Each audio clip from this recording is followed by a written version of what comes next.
Hello दोस्तों, आप लोग का एक बार फिर स्वागत है हमारे YouTube channel education plus one पर। आज आपके लिए लाए हैं पार्ट 3 संततता और कलीनता का। इसके पहले हमने 2 पार्ट पढ़ा चुके हैं। जो बच्चा पिछला वाला पार्ट नहीं देखा हो वो अवश्य देख ले, चूँकि ये जो टॉपिक पढ़ाई जाएगी उससे आगे है। अगर आप यहाँ से देखो समझ में आएगा नहीं, तो हम आपसे ही कहेंगे पहले उस पार्ट को यहाँ से क्लियर करेंगे, इसके बाद यहाँ पर आएंगे। तो हमने उस पार्ट में ट्रिग्नोमेट्रिकल फंक्शन के बारे में बता दिया था, उसमें कुछ न्यूमेरिकल एग्जाम्पल दिए थे और उसको समझाए भी थे। आज बात करते हैं ग्रेटेस्ट इंटीजर फंक्शन का। ये बताने का तात्पर्य है कि ग्रेटेस्ट इंटीजर फंक्शन संतत नहीं होता, ठीक है। तो इसके पहले हम जो ग्राफ आपको डिस्कस किए थे पिछले पार्ट में कि कोई भी फंक्शन संतत कब होता है, जब उसका ग्राफ खींचा जाए, कहीं पर लाइन ब्रेक ना हो, मार्कर अर्थात में उठाना न पड़े। इस प्रकार किसी फंक्शन का ग्राफ बने तो क्या होता है, संतत होता है। तो आज समझते हैं ग्रेटेस्ट इंटीजर फंक्शन के बारे में, जो इसी पर रिलेटेड है। ये आप जान लेंगे कि ग्रेटेस्ट इंटीजर फंक्शन संतत नहीं होता। क्यों नहीं होता वो देखते हैं आज हम। पहले थोड़ा समझ लेते हैं ग्रेटेस्ट इंटीजर फंक्शन क्या है। ग्रेटेस्ट इंटीजर फंक्शन होता है अगर कोई भी वैल्यू स्क्वायर ब्रैकेट में भरा जाए तो हमेशा वो पूर्णांक रिजल्ट देता है। कौन सा रिजल्ट देता है? पूर्णांक रिजल्ट देता है। ये क्या बन जाएगा? 0 बन जाएगा। इसी प्रकार अगर हम 1.111 से लेकर के बीच में से कोई वैल्यू ले लें, कोई भी वैल्यू ले लें, तो हमेशा वो रिजल्ट क्या देगा? 1 देगा। चाहे तो आप 1.22 भर लीजिए, चाहे तो आप 1.333 भर लीजिए, या तो आप 1.1 भर लीजिए, या फिर 1.9। उसके बीच में जो भी वैल्यू आएगा हमेशा 1 ही देगा। इसी प्रकार हम 2 को कर लेते हैं 2.1, या तो इसको और बढ़ा लो या तो इस प्रकार रहने दो। तो अगर इसमें आएगा वैल्यू, इसके बीच में कोई वैल्यू देगा, हमेशा क्या देगा? 2 देगा। इसी प्रकार हम आगे कर लेंगे। ये तो क्या हमारा धनात्मक ग्रेटेस्ट इंटीजर फंक्शन। अगर इसका हम ग्राफ खींचे तो ग्राफ हमारा कुछ इसी प्रकार बनेगा, इसी प्रकार बनेगा। जैसे में अगर ये हमारा y हो गया, ये हमारा x हो गया, ये हमारा ग्रेटेस्ट इंटीजर फंक्शन दिया गया है वैल्यू। अगर ये है इस प्रकार जो वैल्यू दिया गया है, ये हमारा जो वैल्यू होता है y के बराबर ही होता है। फंक्शन को एफ से डिनोट करो या फिर y से, बात एक ही है। तो इसमें क्या करते हैं कि इसका जब ग्राफ खींचते हैं तो पहले x से ले लेते हैं। क्या है? मान लो कि 1 2 3 कुछ बढ़ा सकते हैं जितना हमें आवश्यकता पड़े। 1 2 3 y ले लेते हैं 1 2 3 1 2 3। तो हमने जब लिया 0 और 0 1 और 0 9 के बीच में लिया, तो हमारा जो बीच में डिवाइडेड होगा क्या? 1 2 3 4 नियर 9 लगभग यहाँ पर क्या होगा?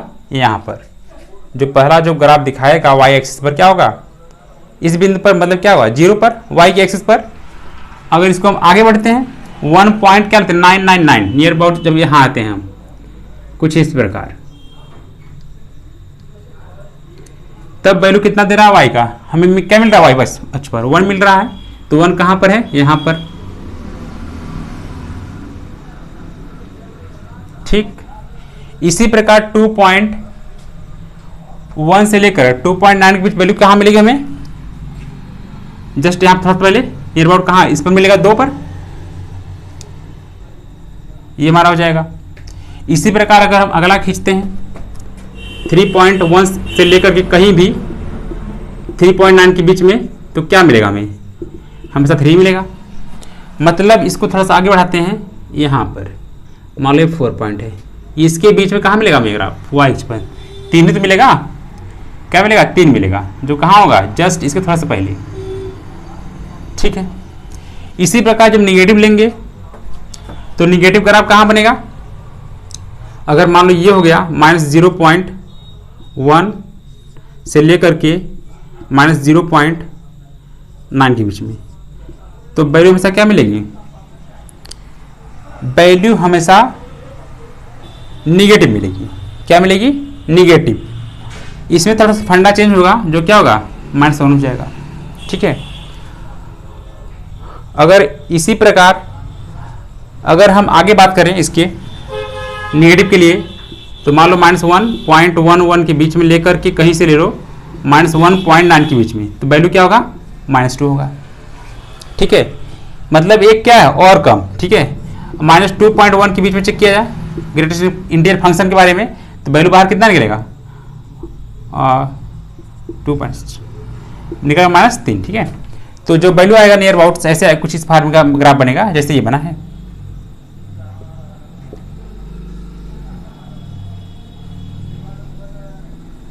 ठीक है, तो ये यहाँ आएगा, ये यहाँ आएगा, ये यहाँ आएगा, इसी प्रकार ये बढ़ेगा। ठीक है, तो हमने देख लिया कि ग्रेटेस्ट इंटीजर फंक्शन का ग्राफ हर बार हमने क्या किया, पेन उठाया, मतलब मार्कर्स उठाया, हर बार उठाया है।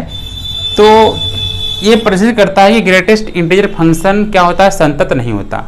क्योंकि इसके पहले वाले वीडियो में बताया था कि जिसमें क्या होता है, मार्कर या पेन उठाना ना पड़े ग्राफ खींचते वक्त, वो क्या होता है, कंटिन्यूअस। जैसे sin x का ग्राफ खींचते थे, बताए थे आपको, तो ये था इस प्रकार का। ठीक है, तो ये है ग्रेटेस्ट इंटीजर फंक्शन ग्राफ, जो क्या हो गया, असंतत। ये था हमारा कौन सा मेथड, ये मेथड हमारा है ग्राफ मेथड से। अगर हम इसको कुछ सॉल्यूशन देखें, जैसे हम एग्जांपल के तौर पर एक फंक्शन लेकर के कोई भी ग्रेटेस्ट इंटीजर का, और उसको हम स्टेप बाय स्टेप उसका लेफ्ट हैंड लिमिट चेक करें और राइट हैंड लिमिट चेक करें, और उसको जो फंक्शन दिया गया है वैल्यू जिस पर निकालना हमें है, उसको देखेंगे तो क्या वो बराबर होगा, बराबर तो नहीं होना चाहिए। तो ये हम देख लेते हैं उस तरीके से कैसे होगा। जैसे मैं अब लेते हैं एक फंक्शन, ग्रेटेस्ट इंटीजर का फंक्शन लेते हैं।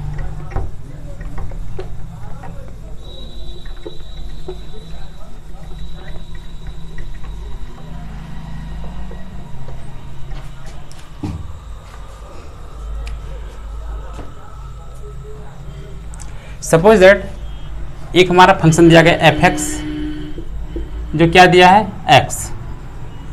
इसको बताना है संतत है या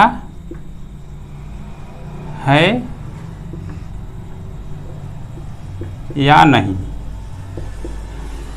अब देखिए इसमें क्या होता है, इसमें एक चीज बात ध्यान रखना पड़ेगा। ध्यान रखने वाली बात क्या है कि इसमें कोई बिंदु नहीं दिया, तो इसको किस पर चेक किया जाए, किसी रियल नंबर पर, जो क्या हो, पूर्ण संख्या हो। मान लेते हैं कि हम इसको इस बिंदु पर चेक करते हैं, x बराबर c पर चेक कर लेते हैं, जो बिलोंग्स टू क्या है, r, कोई रियल नंबर है। चूंकि हम बताए थे कि अगर किसी फंक्शन का वैल्यू न दिया हो कि किस बिंदु पर इसका चेक करना है, लिमिट संतत है या नहीं है, उसको रियल नंबर मान लेते हैं। ठीक है, तो चेक करते हैं इसका पहले हम left hand limit. Left hand limit लेते हैं LHS at x equal to c पर। c पर लेते हैं तो लिखेंगे limit x tending to c। Function क्या है, fx। fs क्या है, चाहे तो ये भर लो, चाहे तो इसको डायरेक्ट मान भर लो। ठीक है, तो अब देखते हैं हम क्या कहेंगे, लेफ्ट हैंड लिमिट से करते हैं। लेफ्ट हैंड लिमिट चेक करने का मतलब है कि c से थोड़ा पहले फंक्शन का मान क्या हो सकता है, थोड़ा सा पहले, मात्र जो h डिफरेंस बताया था नियर अबाउट अप्रॉक्सीमेटली 0.0000001, ये 0 के ही बराबर होता है नियर अबाउट, मान लिया जाए तो। ठीक है, लेकिन यहाँ पर कुछ कहानी बदलेगी, दिखाते हैं आपको क्या होती है कहानी। अगर मान लो यहाँ का डिफरेंस h स्मॉल है, तो इस बिंदु के लिए x का मान कितना हो जाएगा, जब x बराबर c माने हैं, तो इस बिंदु के लिए x का मान कितना होगा, हो जाएगा हमारा क्या, c माइनस h। चूंकि अगले पर ही 0 हो जाएगा, अगर इसमें h जोड़ेंगे तो अगले पर 0 मतलब c, यहाँ 0 नहीं है तो c हो जाएगा। ठीक, तो अब चलते हैं, ये हो जाएगा वैल्यू। तो इसमें लिखते हैं, आगे बढ़ाते हैं स्टेप बाय स्टेप जो पहले बताए थे। तो देखते चलते हैं, लिखेंगे इसमें x टेंजेंट टू c को h टेंजेंट टू 0 में प्रति स्थापित करने पर तो क्या हो जाएगा हमारा x बराबर कितना होगा, c माइनस h। ठीक, अब देखते हैं, लिखेंगे लिमिट h टेंजेंट टू 0। अब क्या है, x के स्थान वैल्यू भर देते हैं, जो क्या है बड़े स्क्वायर रूट्स में, स्क्वायर ब्रैकेट्स में है, तो c माइनस h। ठीक, अब देखिए होता क्या है यहां पर। ठीक, अब यहां पर बड़े थोड़ा समझने वाली बात है क्या यहां पर होने वाली है। अब हम बताए थे कि थोड़ा समझ लेते, इसको आगे बढ़ाने से पहले हम कुछ समझाते हैं, पहले समझ जाइए। अगर हम बताए थे कि अगर c क्या कोई रियल नंबर है, सपोज दैट 1 2 3 4 5, मान लो 2 4 कुछ भी है, मान लेते हैं 5 है, रियल नंबर कोई 5 है। अभी बताए थे कि जो h की वैल्यू होती है अप्रॉक्सीमेटली नियर अबाउट क्या होता है 0.0001 कुछ भी होता है ना। तो अब लिखते हैं यहाँ पर 0.0001। ठीक, अब बताइए इसमें से जब कोई वैल्यू घटाएंगे तो कुछ तो बचेगा। हमारा नियर अबाउट बचने वाला क्या है 4.999999, इतना ही तो बचेगा, इतना ही बचेगा ना। अब देखते हैं, अभी हम बताए इसके पहले ग्रेटेस्ट इंटीजर फंक्शन के कुछ प्रॉपर्टीज था। अगर यहाँ पर अब देखिए यहाँ पर 5 था तो यहाँ पर कितना होगा 4.999, इसका मतलब एक मतलब क्या कम हो गया। अब ये जब निकलेगा बाहर तो क्या बचेगा, क्या 4 बचेगा, यही बचेगा है कि नहीं। बचने वाला वैल्यू हमारा क्या है 4 ही तो होगा। ठीक है, मतलब एक कम। इसको हम क्या कर सकते हैं, अगर इसी में क्या कोई रियल वैल्यू होगा तो इसमें हमेशा क्या होगा एक तो माइनस होगा, जिसका वैल्यू कितना आ जाएगा c माइनस 1 है कि नहीं। ये क्या आ जाएगा c माइनस 1। ठीक है, ये इतना इसका लेफ्ट हैंड लिमिट आ गया। चूंकि हमें इसमें h कहीं पुटअप करना नहीं है, यहां से वैल्यू था अप्रॉक्सीमेटली 001, उसको इसमें से घटा दिए। ठीक है, और जो न्यूनतम संख्या उसको लिखा जाता है। अब देखते हैं इसके आगे, इसका क्या हुआ लेफ्ट हैंड लिमिट। ठीक है, अब राइट हैंड लिमिट चेक करते हैं। राइट हैंड लिमिट एट क्या x इक्वल टू c पर। अब देखिए इसका चेक करते तरीका क्या होता है, लिखेंगे limit x tangent to c f(x).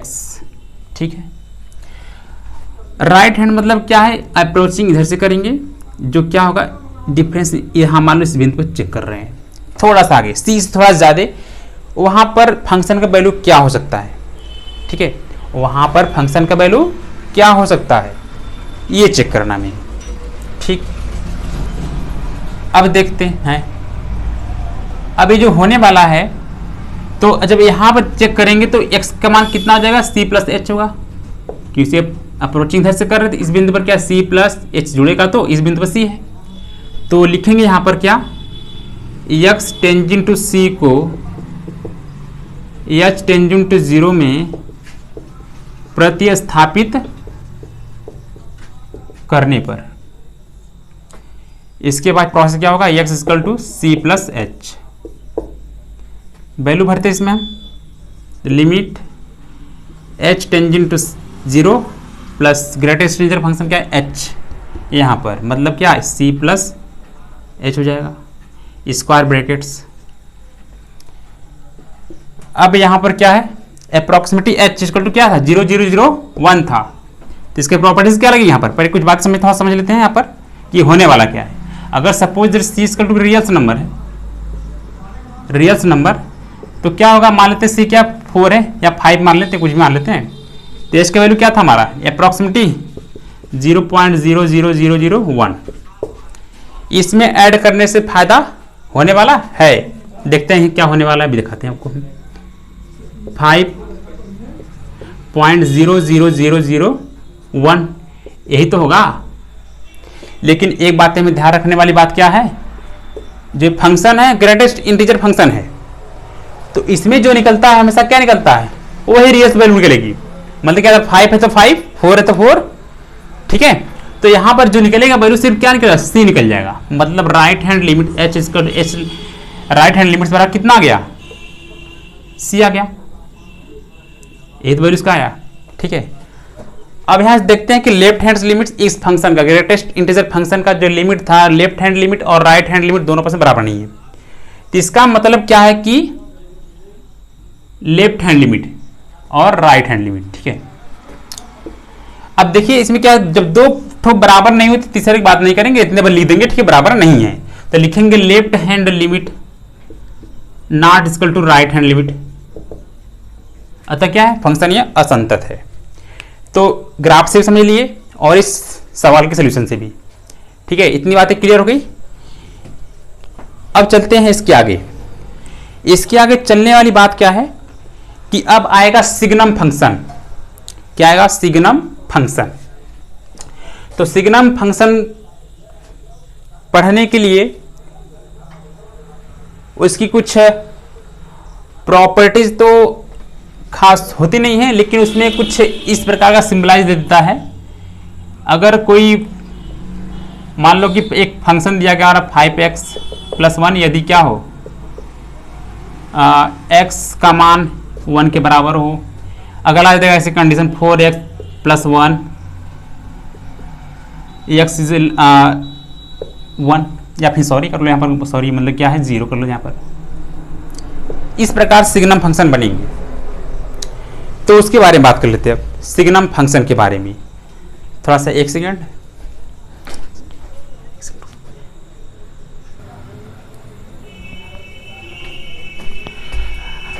अब बात करते हैं सिग्नम फंक्शन पर। सिग्नम फंक्शन क्या होता है, क्या कैसे होता है, ये देखिए। हमारा एक फंक्शन दिया है, यदि x का मान 0 से छोटा है तो वैल्यू कितना फंक्शन का 1 है, -1। अगर x के बराबर है तो वैल्यू कितना दे रहा है, 0 दे रहा है फंक्शन। यदि x का मान 0 से बड़ा हो जाए तो वैल्यू कितना दे रहा है, 1 दे रहा है। तो अगर इसका हम पहले इस फंक्शन का वैल्यू किस बिंदु पर चेक कर सकते हैं, 0 पर चेक कर सकते हैं, है कि नहीं। अगर 0 रखते हैं, क्योंकि दिया कि क्या है, अगर x बराबर 0 है तो वैल्यू कितना दे रहा है, 1 दे रहा है। अगर इसका मान निकाला जाए लेफ्ट हैंड लिमिट्स, तो कैसे निकाल सकते हैं, पहले तो 0 थोड़ा सा कम चेक करेंगे। 0 से पहले क्या वैल्यू थी, यहाँ पर दिया है तो -1 थी। सपोज दैट अगर हम इसको चेक करें, x बराबर 0 पर फलन क्या है, फलन क्या है, तो इसका पहले चेक करते हैं क्या, लेफ्ट हैंड लिमिट LH इसका 0 पर। तो इसमें क्या है कि जस्ट इसके थोड़ा सा पहले लेफ्ट हैंड से मान लो यहां पर वैल्यू क्या होगी फंक्शन का, वो क्या दिया है,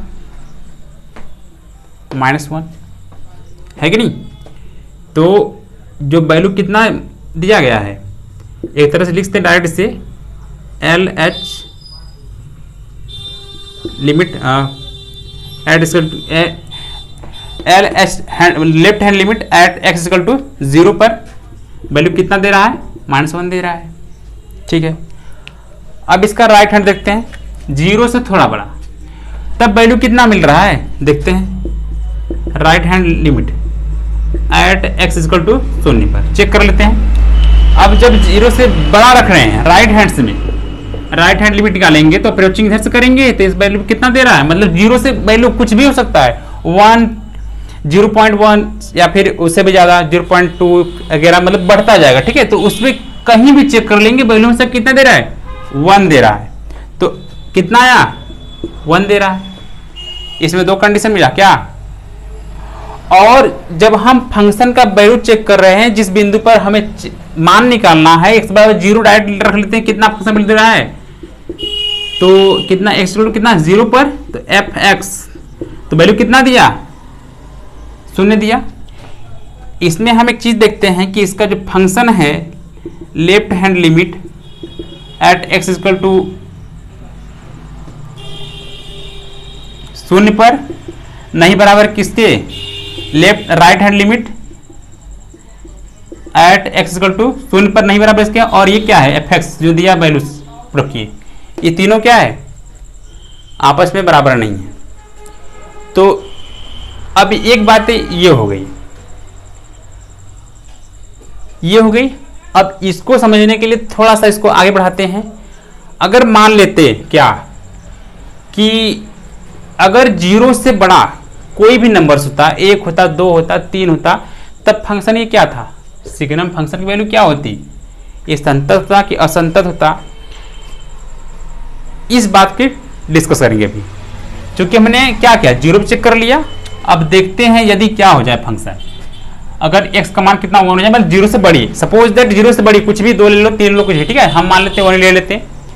तो अगर हम 1 लेते हैं तो फंक्शन का वैल्यू क्या देगा, अगर लेफ्ट हैंड लिमिट से चेक किया जाए, left hand limit at x equal to 1 पर, तो वैल्यू क्या देगा। अब बताइए इसमें क्या होगा, अगर इसका लेफ्ट हैंड लिमिट चेक करेंगे वैल्यू क्या होगा, हमेशा 0 से कम, x इज लेस देन 0, मतलब क्या होगा माइनस आएगा, ठीक है, मतलब क्या आएगा हमेशा वैल्यू क्या देगा माइनस देगा।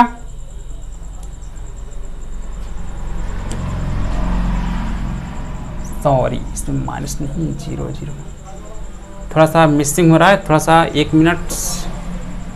इसमें क्या देगा वैल्यू, अगर 0 से क्या होगा, अगर मान लीजिए कि 1 से कम लेते, 1 से कम लेते तो वैल्यू हमारा क्या देता, हमेशा नियर अबाउट,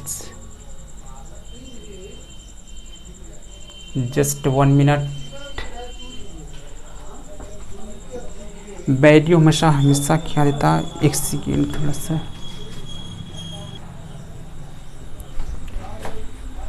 वैल्यू हमेशा क्या मतलब क्या है 0 से मतलब 1 से थोड़ा कम, क्या था यहाँ पर 0 से छोटा था, तो वैल्यू हमेशा कितना आता है, यहाँ पर हमेशा क्या देगा 1 देगा, एक थोड़ा सा कम लेकिन क्या है 0 से बड़ा है, तो वैल्यू कितना आएगा 1 आ जाएगा। और राइट हैंड लिमिट चेक कर ले तो क्या होगा, अब थोड़ा ज़्यादा 1 से ज़्यादा अगर राइट हैंड से, ठीक है, तो क्या होगा x तब पर भी वैल्यू कितना दे रहा है 1 दे रहा है कि नहीं, 0 से बड़ा कुछ भी हो सकता है, 1 2 3 4 5 कुछ भी हो सकता है ना, तो क्या आएगा हमेशा 1 देगा, ठीक है। तो अगर डायरेक्ट इसमें क्या हुआ, लेफ्ट हैंड लिमिट और राइट हैंड लिमिट दोनों बातें आपस में क्या हो गई बराबर हो गई, 0 की तो बात नहीं करेंगे क्योंकि हमने सिर्फ 1 पर किया है चेक, ठीक है। तो लिख देंगे यहां पर left hand limit at x equal to 1 पर बराबर left hand limit at x equal to 1 पर क्या है बराबर। इस कंडीशन से कह सकते हैं कि अगर x का वैल्यू 1 है या उससे ज़्यादा है तो फलन क्या होगा हमारा सिग्नम फंक्शन हमेशा संतत होगा, ठीक है। अगर 0 हो जाए तो संतत नहीं होता। इसका निष्कर्ष निकलता है कि किसी भी सिग्नम फंक्शन का वैल्यू अगर 0 पर चेक किया जाए तो संतत नहीं होगा, और उससे बड़ी कोई भी रियल नंबर लेकर चेक करे तो क्या होता है संतत होता है। ये बात इतनी क्लियर, हमारे समझ से आप लोग इतना सब समझ गए होंगे। अब इस पर चलते हैं आगे, कुछ एक्सरसाइज अगले वीडियो में शो कराएंगे आप लोगों का, जो कि स्टार्ट करेंगे प्रश्नावली 5.1 से। इसका पूरा सोल्यूशन होगा, ठीक है। अब हम उम्मीद करते हैं कि आप लोग समझ में आया होगा, और हमारे जो है कि आप लोग सपोर्ट करिए, और आप लोग सब फ्री आप कास्ट क्लासेस दी जाएगी। यहाँ पर पूरी की पूरी सोल्यूशन होगा यहाँ पर मैथ्स की क्लास 11th और 12th दोनों, ठीक है। हमेशा वीडियो आप लोग अपलोडेड फॉर्म में मिलेगी। तो बाय बाय, टेक केयर, मिलते हैं अगले वीडियो में। मस्त रहिए, पढ़ते रहिए।